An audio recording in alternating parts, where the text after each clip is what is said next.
Bienvenidos sean todos a la tercera actividad de Ingeniería del Software 2. En esta actividad descubriremos sobre el documento de especificación de requerimientos, el CRS. Así que prepárense que va a empezar el despegue de este proceso. Asegúrate que llevas en el equipaje el material correspondiente a la definición del documento de requerimientos, la estructura del documento, las herramientas para crear una hoja de especificación de requisitos, DFD, casos de uso, historias de usuarios y el documento de requisitos en las metodologías ágiles. Ya en la clase anterior se especificó que todo proceso de análisis de requerimientos y en general en cada fase del ciclo de vida de desarrollo del software debe generarse un documento o algo que soporte el trabajo realizado. En este sentido, al finalizar el proceso de análisis y determinación de requerimientos, el producto final de esta etapa será el documento de especificación de requisitos o requerimientos, conocidos por sus siglas en inglés SRS. Pero, ¿qué es realmente este paper o documento? Al igual que en la definición de software o ingeniería del software, no existe una definición única. En realidad, tiene varias secciones que apuntan a lo mismo. Un documento que detalle el resultado de la fase de determinación de requerimientos. En este sentido, podemos señalar que es un documento que muestra una especificación de requisitos de software, ofreciendo una descripción detallada de cómo debería funcionar el mismo y que debe hacer tu equipo de desarrollo para hacerlo funcionar. También podemos definir como el lugar donde se da la descripción a las características y requisitos de un software, producto, programa o conjunto de programas. También podemos decir que es un documento que describe las características y funcionalidades que debe tener un sistema para satisfacer las necesidades de los usuarios. Como se puede notar, en general el documento de requerimiento es el resultado del levantamiento de información con el usuario o cliente del producto. Son un método para una comunicación más concisa y clara entre los encargados de desarrollar el software y el área de negocio o clientes que usarán el producto.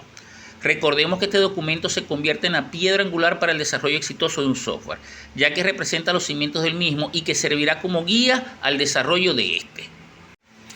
En base a la conclusión de la lámina anterior, podemos resaltar algunos elementos que reflejan la importancia del mismo dentro del desarrollo de un software, entre los que podemos mencionar: da claridad y dirección. El documento de especificación de requisitos proporciona una descripción detallada y precisa de las funcionalidades y restricciones del software, ayudando a prevenir malos entendidos, evitando así desviaciones costosas y mantenerse enfocado en lo esencial. Permite una comunicación efectiva, elemento fundamental en el desarrollo de un software y señalado ya con anterioridad. La comunicación es la piedra angular que permitirá el entendimiento del equipo de desarrollo con el cliente y los usuarios. Reduce riesgos. Un SRS bien definido ayuda a identificar los posibles riesgos en el proyecto, permitiéndolos abordar, reduciendo la posibilidad de retraso y problemas que aumenten exponencialmente el costo del producto. Es la base para la evaluación. Es un criterio para realizar pruebas y aceptación final del software, ya que las especificaciones dadas es lo que se debe cumplir en el producto final. Facilita el mantenimiento y actualizaciones. Al existir un documento que señale las especificaciones del producto, con el paso del tiempo, es más fácil realizar el mantenimiento y las actualizaciones del mismo al llevar un registro de los requerimientos solicitados y ejecutados. Dada esta información, surge la interrogante: ¿cómo estructuramos el documento de requerimiento? Y es que a pesar de representar un proceso crítico en el desarrollo del software, no existe una forma única de estructurar un documento de requisitos o de especificación de requerimiento. Ahora bien, es indudable que hay elementos que debe contener para que sea un documento bien elaborado. En este sentido, se sugiere que un SRS contenga el propósito. Indica el software que se está especificando, de ser posible incluir versión. Aquí se describe a quién va dirigido el mismo y cuál es la finalidad. El alcance del documento, vinculado a los objetivos generales y comerciales del producto. Un dato que resultará particularmente importante en caso de que varios equipos o contratistas tengan acceso al mismo. Aquí se describe lo que incluye el SRS, identificando los beneficios, las metas previstas para el producto. Definiciones y acrónimos. Especificar cualquier acrónimo o término utilizado en el CRS de manera que todos entiendan qué es lo que se quiera decir. Cuarto, descripción general del sistema. Los tres elementos anteriores dan una idea general de lo que debe ser el sistema y lo que va a generar. Ya en este paso, el cuarto, se explica con mayor detalle la descripción del producto, haciendo un enfoque de los requisitos del usuario, describiendo sus necesidades y expectativas del sistema. describiendo las características y funcionalidades que debe contener el software. Y las restricciones, detallando las limitaciones que se presentan tanto en tiempo, costos y tecnología. Quinto, especificaciones técnicas. El documento de especificación de requerimientos debe contener un área reservada a las especificaciones técnicas del sistema, donde se especifiquen los requerimientos funcionales y los requerimientos no funcionales. Sexto, un apéndice que contenga el modelado de los requerimientos. Séptimo y último, cualquier tópico o elemento que considere sea importante se incluyan en el CRS y no tenga cabida en alguno de los apartados anteriores. Ahora vamos a dedicar un momento para entender el significado del apéndice cuando nos señala que debe contener el modelado de requerimiento. En este sentido se define que el modelado de requerimiento es el proceso que se usa para capturar, analizar, documentar y comunicar las necesidades de los clientes de un sistema de software. O también como el proceso de documentación, análisis y gestión de requisitos. El objetivo principal es crear una representación precisa y completa de los requisitos del sistema a través de gráficos, diagramas o texto, de manera que sirvan como base para el desarrollo del mismo. Por consiguiente, se cuentan con diferentes herramientas que permiten modelar los requerimientos y presentarlos de una manera más sencilla y fácil de entender. Entre ellos se pueden mencionar los diagramas de flujo de datos o DFD. Ellos son una representación visual que permite a los desarrolladores y probadores visualizar los pasos principales y los datos involucrados en un sistema de software. Casos de uso: secuencias de acciones que un usuario realiza para lograr un objetivo específico utilizando el sistema. Historias de usuario: explicación general e informal de una función de software escrita desde la perspectiva del usuario final o cliente. En la realidad, existen muchas herramientas que permiten modelar requerimientos de usuarios. Las nombradas con anterioridad son las más utilizadas en los diferentes proyectos. Ahora bien, es necesario señalar otras herramientas que permiten modelar requisitos. Entre ellas tenemos las herramientas Key, el Rational Rose y otras. Las herramientas en línea, Lucidchart, Drive, I/O e igualmente otras. Estos son instrumentos con los cuales podemos generar cualquier documento de requerimiento, incluyendo los que ya nombramos con anterioridad, DFD, caso de uso, historias de usuario. Y también contamos con otras herramientas. Disponemos de mapas mentales y hasta el mismo Office se puede utilizar para realizar el trabajo de modelado de requerimientos. Bien, pasaremos ahora a hacer un pequeño estudio de cada una de estas herramientas o de las herramientas definidas en el paso anterior. Como señalé con anterioridad, el DFD es una representación visual que permite a los desarrolladores y probadores visualizar los pasos principales y los datos involucrados en un sistema de software. Los DFD son una técnica muy utilizada para representar visualmente los pasos de un proceso. En consecuencia, los diagramas de flujo ayudan a identificar y documentar los requisitos y pueden utilizarse para comunicarlos al equipo de desarrollo de software. Es una herramienta útil para visualizar los requisitos del sistema. Asimismo, identifican los pasos del proceso del sistema o del software. Igualmente, permiten identificar posibles problemas dentro del diseño del mismo. Y por último, documentan los requerimientos. En esta lámina podemos ver una representación de un DFD sencillo, que indica los pasos que se deben seguir para que un cliente haga un pedido. En este sentido, vemos cómo la entidad externa, cliente, hace y procesa un pedido, y este pedido es almacenado. Este sencillo proceso muestra los 4 elementos básicos de un DFD. El símbolo de la entidad externa, cliente, que serían los usuarios que interactúan con el sistema. Envían el pedido al proceso, que convierte datos entrantes en datos salientes. Todos los procesos deben tener entradas y salidas en un DFD. Esta salida envía a la base de datos para que sean almacenados, representados en el símbolo de almacén de datos.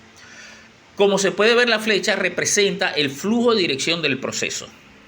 Es de resaltar que los símbolos utilizados en este DFD corresponden a la notación Jordan Code, ya que existen otras notaciones en donde los sistemas pueden variar, pero mantienen el elemento como tal. Como segunda herramienta de modelado tenemos los casos de uso. Ellos especifican la comunicación y el comportamiento de un sistema mediante su interacción con los usuarios y otros sistemas. Es decir, muestran la relación entre los actores y el sistema. En pocas palabras, un caso de uso representa una secuencia de acciones que un usuario realiza para lograr un objetivo específico utilizando el sistema. También se considera una herramienta gráfica que se utiliza para modelar los diferentes tipos de interacción que pueden tener los usuarios con un sistema. En consecuencia, los casos de uso documentan cómo se comporta el sistema desde el punto de vista del usuario.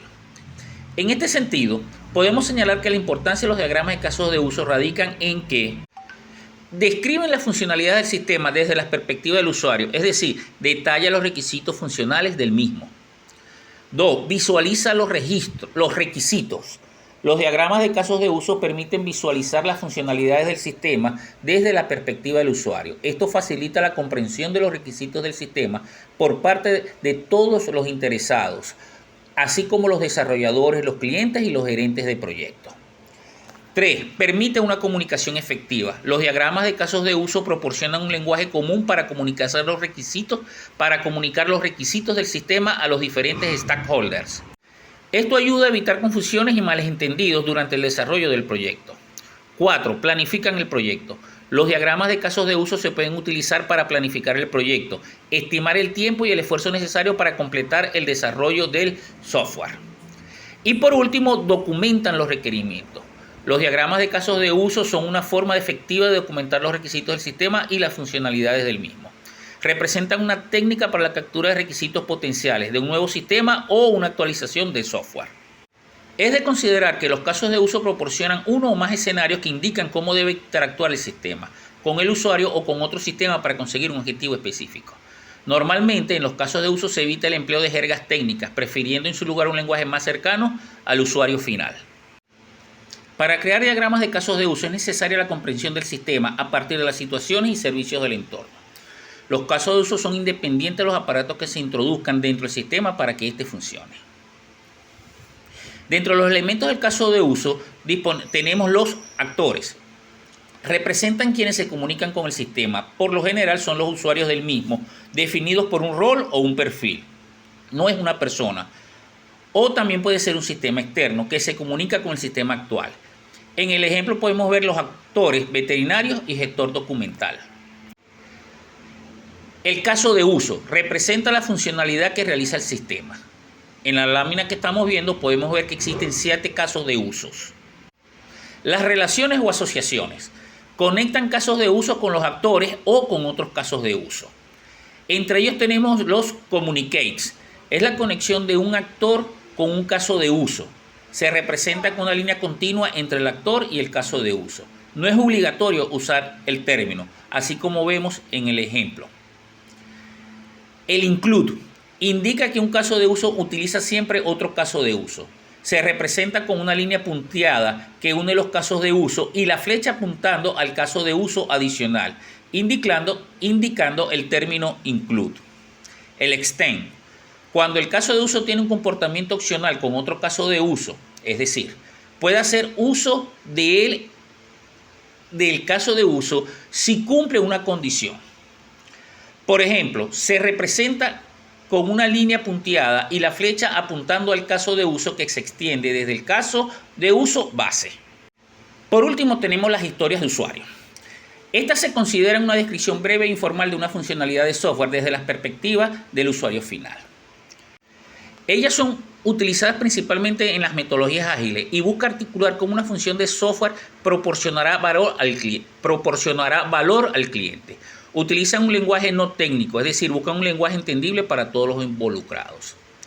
Desde esta perspectiva del enfoque ágil, las historias de usuario representan la unidad de trabajo más pequeña en un marco ágil. Es un objetivo final, no una función, expresado desde la perspectiva del usuario del software.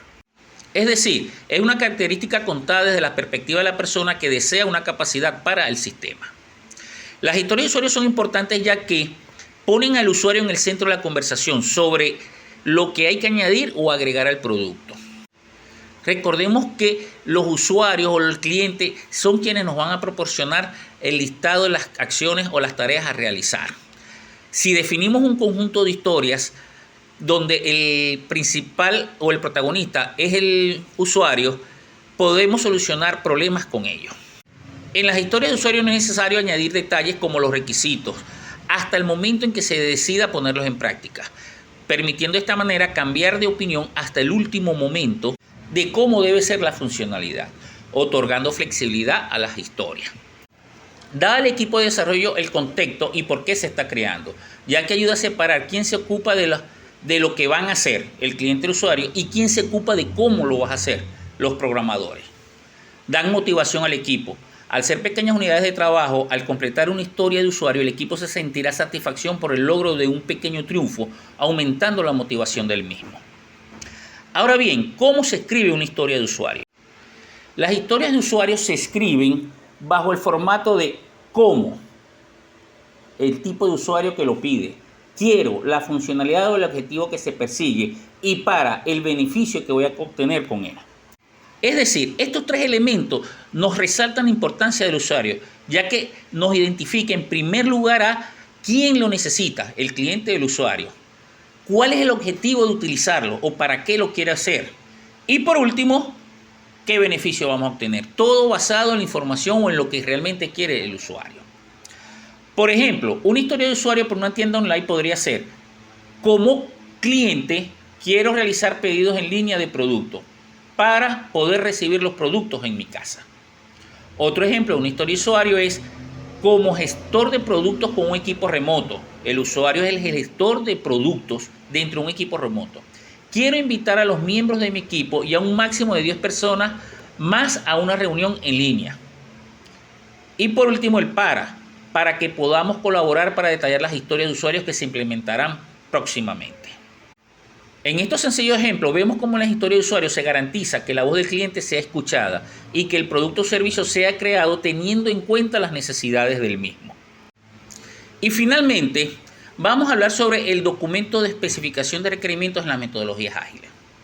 Como ya hemos especificado en la unidad curricular, la toma de requisitos es una actividad fundamental para desarrollar un producto de calidad.